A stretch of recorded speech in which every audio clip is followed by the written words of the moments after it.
नमस्कार प्यारे विद्यार्थियों, ऑनलाइन क्लासों में आपका हार्दिक स्वागत है। जैसा कि आप लोग जानते हैं, अपने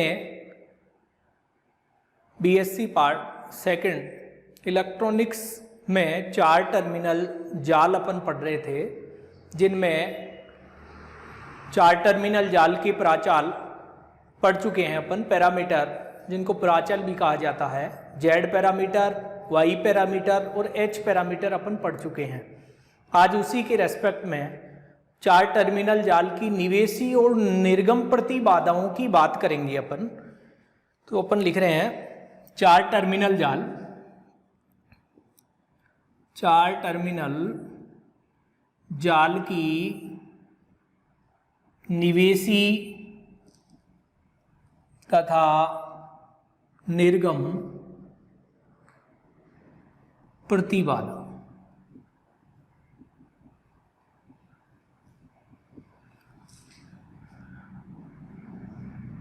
input and output impedance of the 4 terminal network.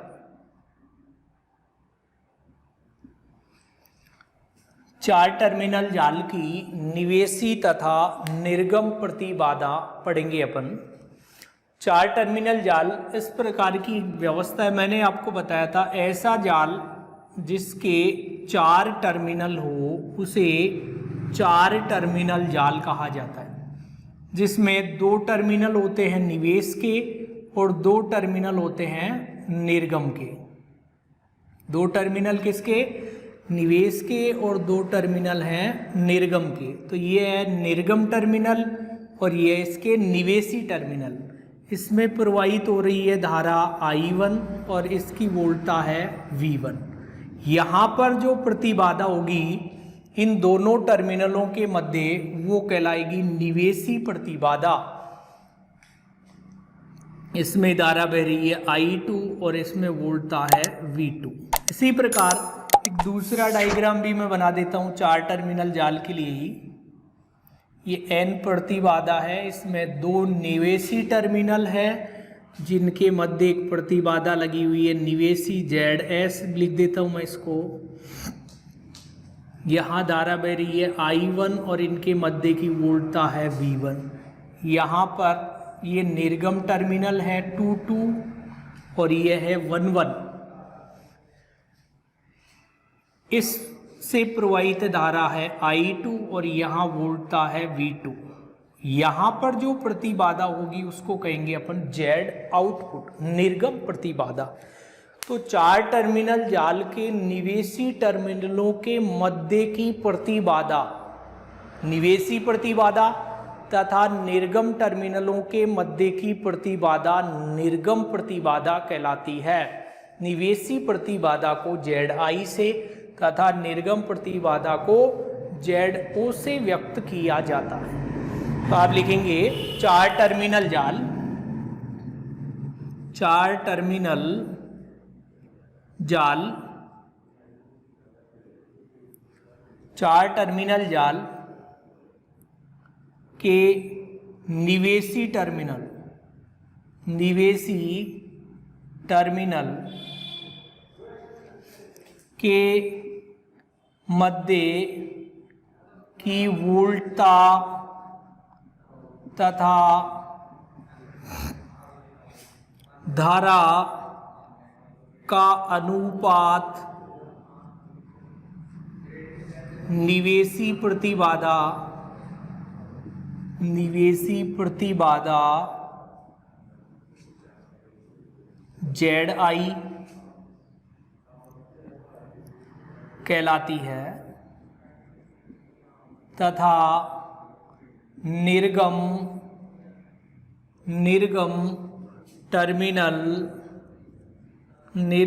Terminal के मध्य की वोल्टता निर्गम टर्मिनल के मध्य की वोल्टता तथा धारा का अनुपात निर्गम प्रतिबाधा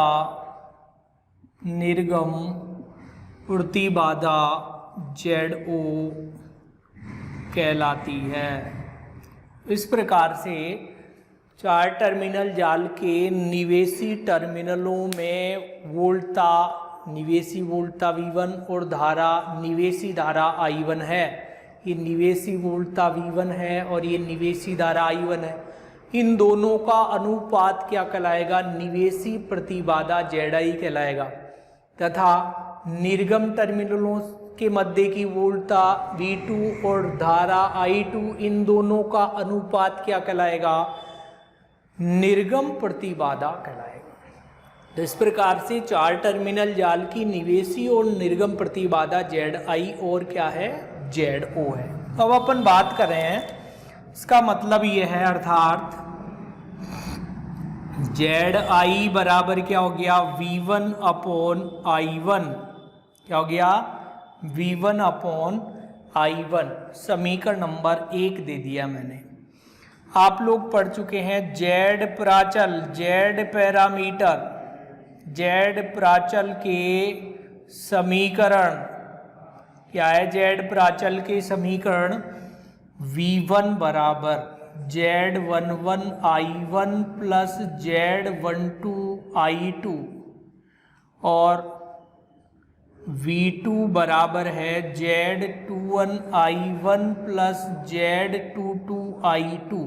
ये समीकरण नंबर 2 दे दिया और इसको अपन ने 3 समीकरण नंबर दे दिया। तो अपने पास एक वोल्टता V1 के रेस्पेक्ट में समीकरण है और एक V2 के रेस्पेक्ट में समीकरण है। तो देखेंगे, सबसे पहले अपन समीकरण नंबर 1 से V1 अपॉन I1 निकालना है, 2 से V1 अपॉन I1 निकालना है। तो देखेंगे समीकरण 2 से V1 बराबर, इससे मैंने I1 कॉमन ले लिया, ये आ गया Z11 I1 बाहर निकाल लिया plus Z12 I2 upon I1 आ गया है। इससे अपन ने क्या कॉमन ले लिया? I1 कॉमन ले लिया, या V1 अपॉन I1 बराबर आ गया Z11 plus Z12 I2 upon I1 आ गया है। V1 अपॉन I1 को अपन समीकरण नंबर 1 से क्या लिख सकते हैं? समीकरण 1 से मान रखा समीकरण नंबर 1 से, तो अपने पास आ गया ZI बराबर Z11 plus Z12 I2 upon I1। समीकरण नंबर दे दिया मैंने इसको 4। सभी विद्यार्थी इधर देखना, ZI बराबर क्या आ गया? Z11 plus Z12 I2 upon I1 आ गया है।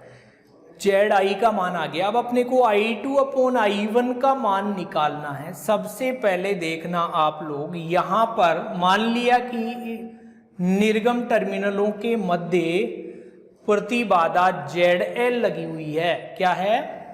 माना कि निर्गम टर्मिनलों के मध्य लोड ZL लगा है। अतः लोड क्या लगा है? ZL लगा है। अतः ZL का मान क्या होगा भाई? V2 upon I2। ये भी कैसा? Minus ZL। तो V2 अपॉन I2 का मान क्या हो गया? इसका मतलब है V2 अपॉन I2 बराबर आ गया माइनस का ZL। समीकरण नंबर 5 दे दिया। ये जो ऋणात्मक चिन्ह है, ये ऋणात्मक क्यों है? क्योंकि धारा की दिशा अंदर की ओर क्या मानी गई है? धनात्मक है। तो ZL बाहर जुड़ा हुआ है, तो इसका मान क्या आएगा? ऋणात्मक आएगा। लिख लेना यहाँ ऋणात्मक चिन्ह धारा की दिशा को व्यक्त करता है, धारा की दिशा को व्यक्त करता है, जो अंदर की ओर धनात्मक है, तो अंदर की ओर धनात्मक हो गई है। तो V2/I2 का मान आ गया अपने पास माइनस का ZL। तो देखेंगे अब अपने पास देखोगे आप V2/I2 का मान क्या है अपने पास माइनस का ZL। तो समीकरण नंबर 3 का उपयोग कर रहे हैं अब अपन। समीकरण 3 सभी को दिखाई दे रही है। समीकरण 3 से V2 बराबर, यहां से मैं क्या कॉमन ले रहा हूं, I2 कॉमन ले रहा हूं। तो V2 बराबर I2 मैंने कॉमन निकाल लिया है, तो ये हो जाएगा Z21 I1/I2 plus Z22 I2 का भाग दे दिया, तो अपने पास आ गया Z21 I1/I2 plus Z22। V2/I2 को क्या लिखा जा सकता है, माइनस का ZL। तो ये हो गया समीकरण 5 से मान रखने पर, समीकरण 5 से मान रखने पर माइनस का ZL बराबर Z21 I1/I2 प्लस Z22, इसको इधर ले लिया, Z21 I1/I2 बराबर Z22 माइनस का ZL, इसका भाग दे दिया, I1/I2 बराबर आ गया Z22 माइनस ZL/Z21। क्या मान आ गया, भाग दे दिया अपने पास। तो ये समीकरण आ गया है अपने पास इस प्रकार से। इस दोनों को उल्टा कर दिया, इसका मतलब है I2/I1 बराबर आ गया Z21/Z22 माइनस का ZL। क्या गया, I2/I1। देखो इस प्रकार से अपन ने मान निकाला है। V2 की ये समीकरण थी जिससे I2 कॉमन ले लिया है। V2/I2 को माइनस का ZL लिखा जा सकता है। तो ये टर्म अपने पास आ गई है। इस टर्म को अपन ने इधर की ओर ले लिया है, तो ये हो जाएगा, ये भी माइनस का हो गया, माइनस का Z22 माइनस का ZL हो गया है। तो ये अपने पास पूरी की ऋणात्मक आ गई है, तो ये हो जाएगा धनात्मक। तो माइनस का Z22 प्लस ZL/Z21, तो ये टर्म हो गई प्लस की, और ये आ गया अपने पास नेगेटिव चिन्ह के साथ। समीकरण नंबर आ गई 6। समीकरण 6 का मान समीकरण 4 में रखने पर, समीकरण 6 का मान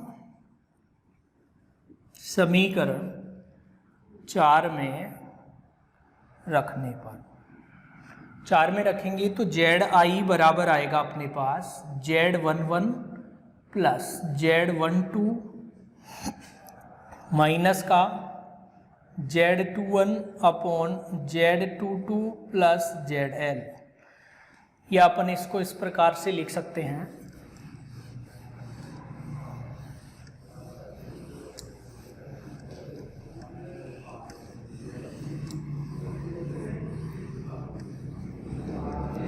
अपने पास आ गया ZI बराबर Z11 माइनस का Z12 Z21/Z22 प्लस ZL। ये समीकरण आ गया आपके पास समीकरण नंबर 7। समीकरण 7 चार टर्मिनल जाल की निवेशी प्रतिबाधा कहलाती है। 4 टर्मिनल जाल की क्या ये निवेशी प्रतिबाधा कहलाती है। इसी प्रकार अपन देखें निर्गम प्रतिबाधा, तो अपन बात करते हैं अब किसकी, निर्गम प्रतिबाधा की।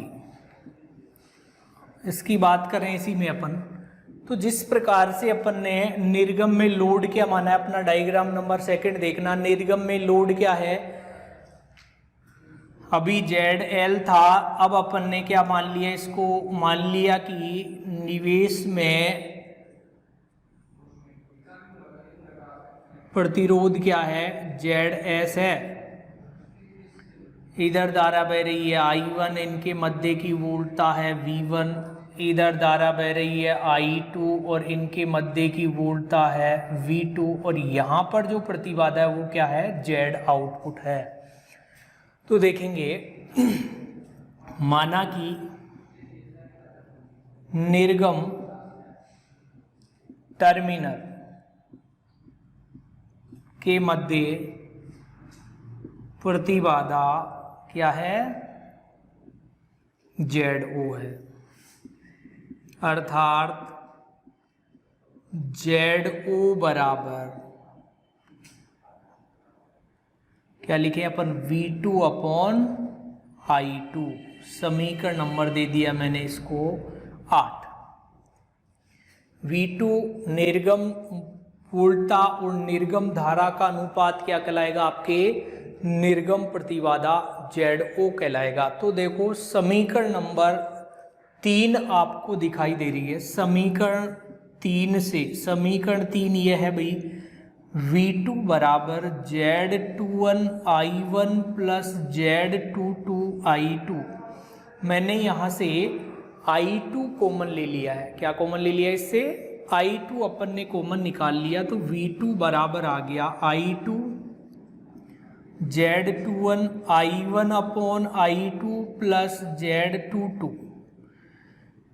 V2 अपॉन I2 का मान निकाल लिया, तो ये आ गया Z21 I1 upon I2 plus का Z22। समीकरण नंबर 8 से V2 अपॉन I2 को क्या लिखा जा सकता है, V2 अपॉन I2 को अपन लिख सकते हैं Z आउटपुट, और Z आउटपुट बराबर समीकरण क्या हो गया अपने पास। तो अपन देखेंगे समीकरण 8 से आ गया अपने पास Z आउटपुट बराबर Z21 I1 upon I2 plus Z22। समीकरण नंबर मैंने इसको दे दिया 9 समीकरण दे दिया है। अब अपन बात कर रहे हैं आगे की ओर। आप जानते हैं अपन ने ये लिखा है कि माना कि निवेशी टर्मिनल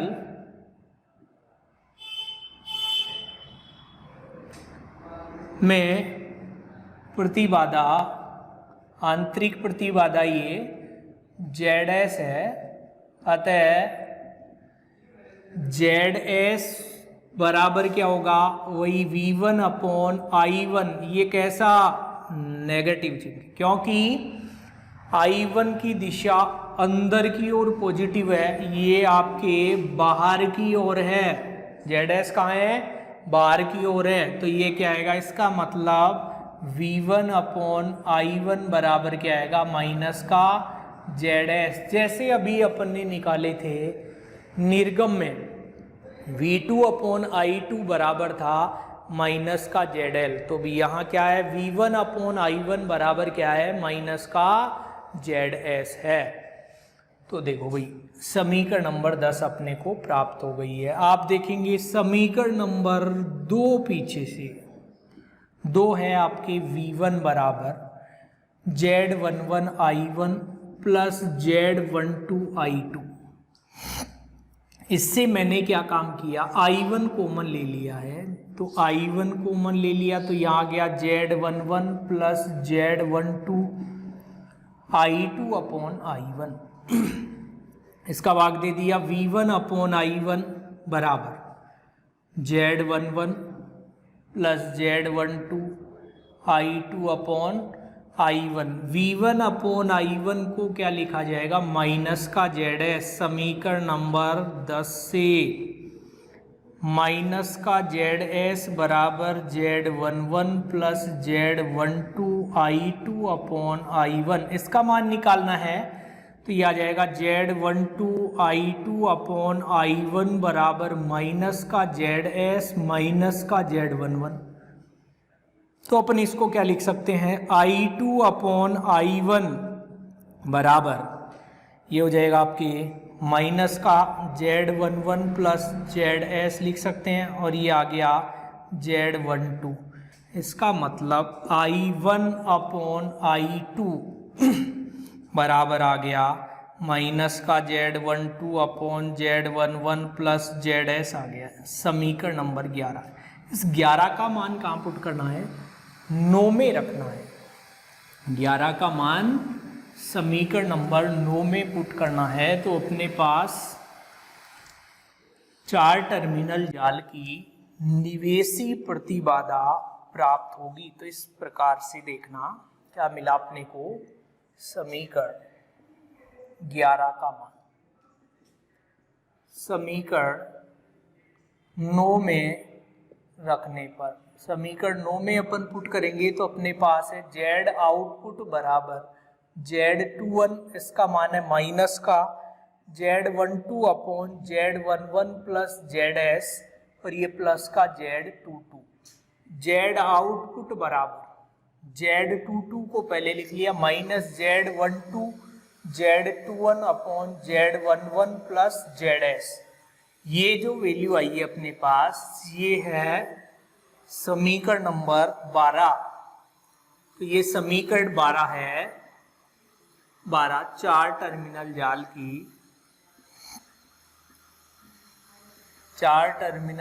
की निर्गम प्रतिबाधा कहलाती है।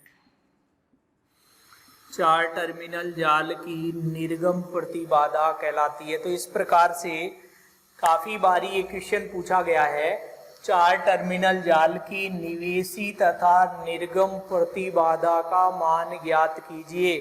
तो आप इस प्रकार से 4 टर्मिनल जाल की निवेशी तथा निर्गम प्रतिबाधा के मान को ज्ञात कर सकते हैं। तो ये था आपके 4 टर्मिनल जाल और उस 4 टर्मिनल जाल के 3 प्राचाल मैंने आपको पढ़ा दिए हैं। पहला प्राचल है Z प्राचल या खुला परिपथ प्रतिबाधा प्राचल। याद रखना ये, क्योंकि इस प्राचल में सभी स्थितियां खुले परिपथ के लिए होती है। दूसरा अपन देखे थे Z प्राचल, दूसरा अपन ने देखे थे Y प्राचल। Y प्राचल में लघुपथित प्रवेश्यता प्राचल भी कहा जाता है, अर्थात इस Y प्राचल में सभी स्थितियां लघुपथित परिपथ के लिए, लघुपथित जाल के लिए होती है, इसलिए इसका नाम पड़ा है लघुपथित प्रवेश्यता प्राचल, क्योंकि ये Y क्या है, प्रवेश्यता है। और जो तीसरा है आपके वो है H प्राचल। H मतलब संकर, दोनों का मिक्स है, Z और Y से मिलकर ये बना हुआ है, इसलिए इसका नाम पड़ा है H प्राचल। H प्राचल संकर प्राचल है, बहुत ही इंपॉर्टेंट है। वैसे तो ये तीनों ही है पर ये विशेष इंपॉर्टेंट है H प्राचल। H प्राचल में 2 स्थितियां 4 टर्मिनल जाल के खुले होने पर प्राप्त होती है और 2 स्थितियां लघुपथित होने पर प्राप्त होती है, इसलिए इसका नाम पड़ा है H प्राचल या संकर प्राचल। इस प्रकार से Z प्राचल, 4 टर्मिनल जाल के 3 प्राचल है, Z प्राचल, Y प्राचल और H प्राचल। अब अपन देखेंगे किरचॉफ के नियमों की सहायता से परिपथों को जब हल किया जाता है, किरचॉफ के नियमों की सहायता से परिपथों को हल करना एक जटिल प्रोसेस हो जाती है, अर्थात जितने जटिल परिपथ होते हैं उतने ही किरचॉफ के समीकरणों से या किरचॉफ के नियमों से हल करना भी जटिल हो जाता है। तो उन्हें किरचॉफ के नियमों की सहायता से ही कुछ आसान तरीकों से हल किया जा सकता है, जिनके लिए कुछ प्रमेय बनाई गई है। उन प्रमेयों को इलेक्ट्रॉनिक्स में जाल प्रमेय कहा जाता है, अर्थात जटिल परिपथों को हल करने के लिए कुछ प्रमेयों का उपयोग किया जाता है। थ्योरम, जाल प्रमेय, नेटवर्क थ्योरम है जिनके बारे में हम बात करेंगे। जाल प्रमेय आपके अध्यारोपण प्रमेय, पारस्परिकता प्रमेय, थेवेनिन प्रमेय, नॉर्टन प्रमेय, अधिकतम शक्ति संचरण प्रमेय, संवरण या प्रतिकार या प्रतिस्थापन प्रमेय और है आपके मिलर प्रमेय सिलेबस में है। ये बहुत ही इंपॉर्टेंट टॉपिक है, यहाँ से एग्जाम में प्रत्येक साल क्वेश्चन आता है। अर्थात जाल प्रमेय से आपको हर एक प्रत्येक साल एग्जाम में क्वेश्चन मिलेगा, तो यहाँ से इम्पोर्टेंट है अपने लिए, बहुत ही इम्पोर्टेंट जाल प्रमेय। जाल प्रमेय, तो जाल प्रमेय क्या होती है भाई?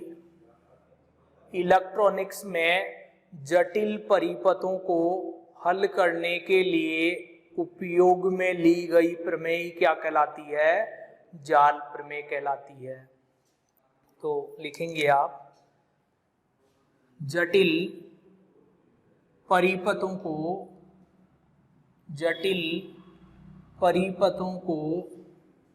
हल करने के उपयोग में ली जाने वाली प्रमेय जाल प्रमेय कहलाती है। जाल प्रमेय कहलाती है। ये निम्न होती है भाई। सबसे पहले नंबर पर देखेंगे अपन, फर्स्ट नंबर पे है अध्यारोपण प्रमेय।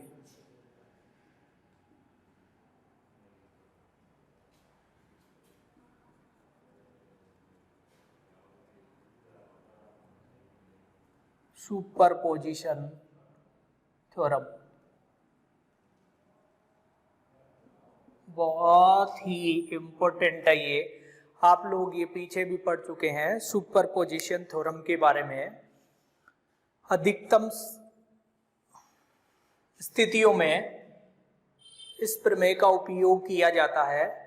कई जगह आप किरचॉफ के नियमों की सहायता से परिपथ को हल करते हैं, वहां हल करना एक जटिल प्रोसेस हो जाता है, तो उस स्थिति में अध्यारोपण प्रमेय की सहायता से उस परिपथ को हल करना आसान हो जाता है। तो अपन सबसे पहले इन आसान प्रमेय का ही उपयोग करेंगे, तो अपने को विशेष ध्यान देना है। अध्यारोपण प्रमेय क्या होती है? अध्यारोपण प्रमेय आप लोग जानते हैं, ध्वनि के लिए भी काम आती है, प्रकाश के लिए भी काम आती है, और यहाँ परिपथों के लिए भी काम आ रही है अध्यारोपण प्रमेय। तो अध्यारोपण प्रमेय क्या कहती है? देखो, कोई भी जटिल जाल है, जटिल परिपथ है, जिसमें दो या दो से अधिक स्रोत जुड़े हुए हैं, दो या दो से अधिक स्रोत जुड़े हुए हैं, तो उन स्रोत से किसी भी अवयव में प्रवाहित होने वाली धारा का मान उन सभी धाराओं के बीजीय योग के बराबर होता है जो कि प्रत्येक स्रोत से प्रवाहित होती है। जैसे मान लो एक परिपथ है, अपने पास मान लो कि दो स्रोत लगे हुए हैं, एक इस प्रकार का जाल है जिसमें एक स्रोत है E1 और दूसरा स्रोत है E2, ये लगा हुआ है E1 और ये अपने पास E2 है। एक प्रतिबाधा Z1, एक Z2 और एक है Z3। आपसे पूछ लिया जाए इस Z1 से प्रवाहित धारा का मान अध्यारोपण प्रमेय की सहायता से ज्ञात कीजिए। तो अध्यारोपण प्रमेय क्या कहती है भाई, दो या दो से अधिक स्रोत कैसे भी हो सकते हैं, वोल्टा स्रोत हो या धारा स्रोत हो, इन स्रोतों से किसी भी अवयव में प्रवाहित होने वाली धारा का मान या किसी प्रतिबाधा में प्रवाहित होने वाली धारा का मान उन सभी धाराओं के बीजीय योग के बराबर होगा जो प्रत्येक स्रोत के कारण प्रवाहित होती है। अब निकालें कैसे, जबकि दूसरे स्रोत को उसकी आंतरिक प्रतिबाधा से प्रतिस्थापित कर दिया जाता है। यदि इस स्रोत से इसमें प्रवाहित धारा का मान निकालना है तो इसको इसकी आंतरिक प्रतिबाधा से प्रतिस्थापित कर दिया जाता है E2 को। यदि E2 के कारण Z1 में प्रवाहित धारा का मान ज्ञात करना है तो E1 को उसकी आंतरिक प्रतिबाधा से प्रतिस्थापित कर दिया जाता है। तो इस प्रकार से अध्यारोपण प्रमेय की सहायता से मान ज्ञात किया जाता है। तो अपन अगली क्लास में अध्यारोपण प्रमेय को स्टेटमेंट और इसका प्रूफ देखेंगे। धन्यवाद।